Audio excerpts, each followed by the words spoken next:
Can we dial it down a little bit? Tony Romo didn't get criticized.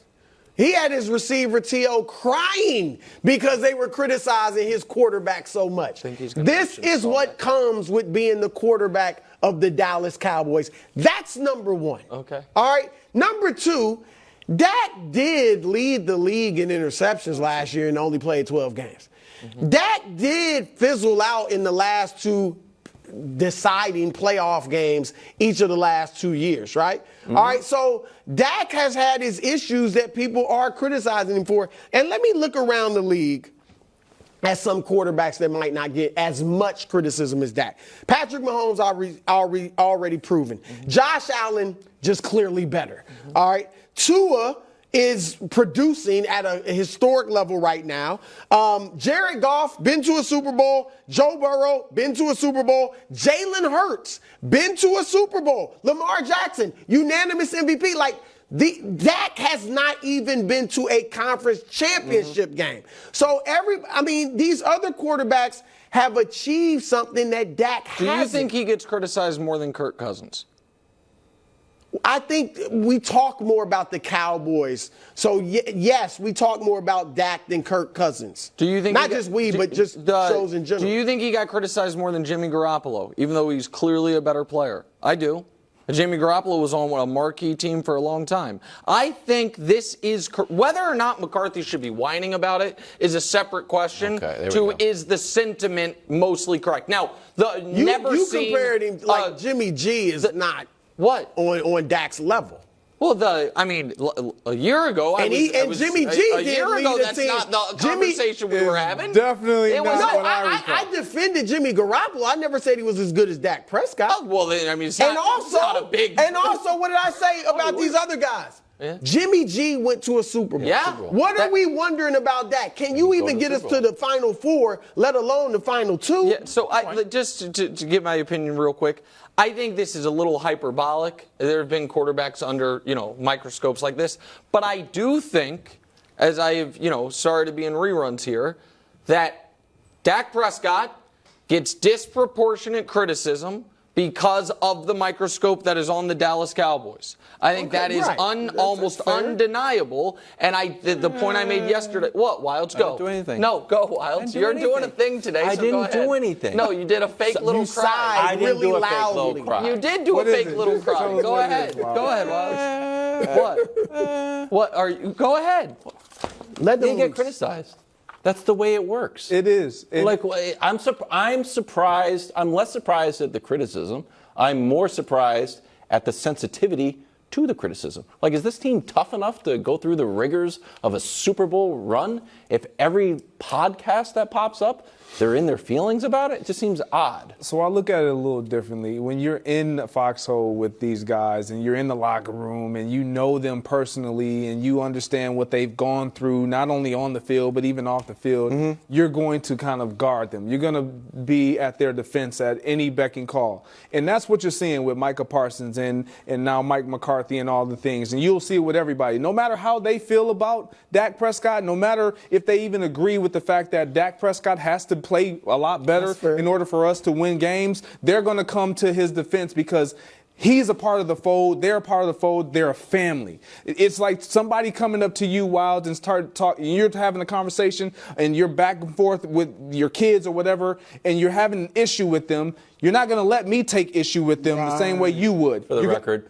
I would. Yeah. I think you're a great leader. We've talked about your flag football team. I would. You have. But my point is, naturally, you're going to come to the defense of your guy, even if you really see what the people are saying is true. There's truth. Jerry Jones said that interceptions is not in his DNA. And what did Dak Prescott continue to reveal last season? That it kind of was. But listen, I know we got to move on to the trades thing. You brought up a bunch of quarterbacks that have more pelts on the wall than Dak. Josh Allen doesn't. Justin Herbert doesn't. Hold on. Is Josh Allen not better than Dak Prescott? No, but that's a different question. This one we were talking about earlier. Hold on. Watching him. That's why he doesn't get that criticism.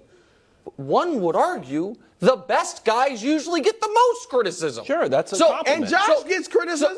By me, that's about it for 3 years. Sorry. And Justin Herbert, I think, is better than I Dak have Prescott not as seen well. your roller And he coaster gets graphic about Dak. All right, that's all I'm saying. Yes, I'm the only one on Josh Allen until now. You know, as often happens, everyone catches up eventually. Oh my But gosh. I do think there are guys who have not accomplished far more than Dak who slide. Can you give me one? I just told you two: Josh Allen, Justin Herbert. Justin Herbert kind of slides. He does. Yeah, It's and so 500 does Josh quarterback. Allen. Yeah, but here's the criticism thing. of Josh First of Allen, all, you're just Josh not a Allen. hater. Do you deny Josh Allen's better than Dak Prescott? I think if you're better, you should be held to an even higher standard. But he is the Prince clearly better. Is Trevor Yes, Lawrence of better course. than Dak Prescott? Yes. Have we been critical of him? Just because you guys hate me. no. That's nothing to do with Trevor. And here's another thing, Nick. Herbert is in the beginning of his career. Dak's now been a veteran. Early in Dak's career, he didn't get this type of criticism. Okay, fair. That's fair. You know, I mean, Yeah. we give you a little leeway, like Jalen's getting a little. Sure. 4 years from now, if Jalen Hurts hadn't gotten any further, Correct. he will be true. getting this That's same true. level of Go ahead, criticism. Walt. Less than 2 weeks before the trade deadline, Cowboys expected to make some moves. Brew, of course, thinks the team is Super Bowl or bust, S-Bob for short. So, Nick, are the Cowboys still a piece away, or pieces? I think they can make the Super Bowl as is, but if I were them, I would try to make a dramatic move. I've got 3 for you. Oh, let's see it. You wouldn't do all 3, but they're just different types of options. We can show them to you right now. Call up the New England Patriots, see if Kyle Duggar's available. No, thank you. Okay, all right, I'm just telling you. Call up the Raiders, see if remember Hunter Renfrow? He was Pro Bowler 2 years ago, and then Josh McDaniels got there. Was like, I don't like you, and so they doesn't get in the offense. Yeah, should do a Or press call conference. up the Giants targets. about Saquon. Trade. I like that a lot. Trade. No, a trade. These I are don't all want draft him, man. picks. They just paid Pollard's franchise. Both these guys are under franchise tag, and as you said yesterday, Pollard might be better No, as a change of pace. They need a big guy. I don't know And a if it's- pass catcher guy, which Saquon could do. You could have both. You could have both them on the field at certain No, I mean times. Saquon's great. Those are wasn't even teams. thinking The that level Raiders, of- the Patriots, and the Giants are out of it. The Raiders aren't using their guy. I think any of those guys could be had for various draft compensation. If I were the Cowboys, I'd go Packers, Vikings. Do you think the Saquon NFC East thing works, or is it too kind of contentious? You say, do I think could you trade within the division? No, you're not. No, not when you feel like that team is a Super Bowl contending team. Yeah. You're not going to give up Saquon and help them get But there. Saquon, they might lose. The Giants might lose Saquon for nothing this offseason. They're terrible. They should trade him. They should trade Saquon Barkley. I don't disagree with but that. Maybe it's to But Baltimore to somebody else. You're not doing it to the Dallas Cowboys, who you feel like if we're saying they're a piece away, which I believe that they're going to have to figure it out with the pieces that they have, because Trayvon Diggs being out of that secondary is making a huge impact. Call the Patriots. I'm with you on that one. Man. Thanks for watching. Subscribe here to get more from the show and to check out clips from other shows on FS1.